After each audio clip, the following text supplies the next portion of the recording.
So I don't know who needs to hear this today, but I just want to remind you that it is okay to let go of pain and struggle.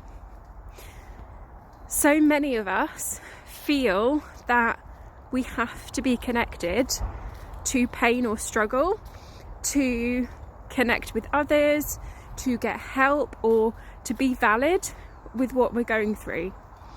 And this doesn't mean that we don't struggle. This doesn't mean that we don't go through stuff. Like, that's a duality of life. That's life. There are ups and downs, highs and lows, right?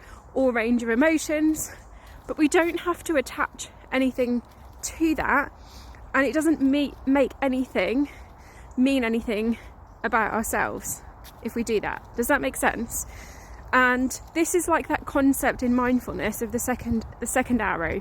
So with pain and suffering, it's like we've been shot with an arrow and we go and take that bow and arrow and we shoot ourselves with a second arrow. So the thing happens, which is the arrow going in, and then if we layer pain and suffering on top of that, it's like shooting ourselves with a second arrow.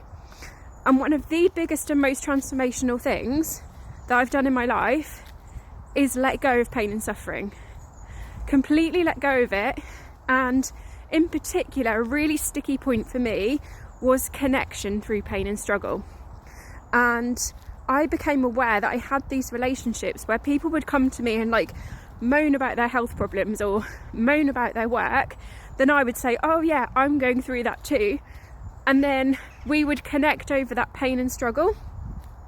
And one of the biggest transformations that I've had in this area is letting that go and saying, like, not hold space for people, but there's no need to keep shooting with that second arrow and giving space for pain and struggle. Like, we all deserve to have moments of joy and peace and nourishment and connection through joy, connection through pleasure, connection through beautiful being in beautiful nature, right?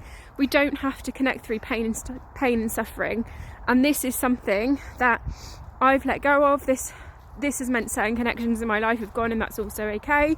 It's also meant that I've built better boundaries. So there's people that are still in my life now where I will say, like, can we not talk about this? And it's also strengthened my boundaries, and it's strengthened a deeper connection because that becomes a place of mutual respect. And the science backs all of this up as well. The science shows that when we focus on joy, when we focus on what's right, when we focus on flourishing, this actually creates change in our brains, creates change in our lives, and amplifies our well-being and our happiness levels exponentially, beyond what we thought was even possible. So the research and the science backs this up as well. Let go of the problem, let go of the suffering, focus on what's right. And actually, what you'll start to notice is when you focus on your joy, when you focus on what's right, the research shows all areas of your life improve.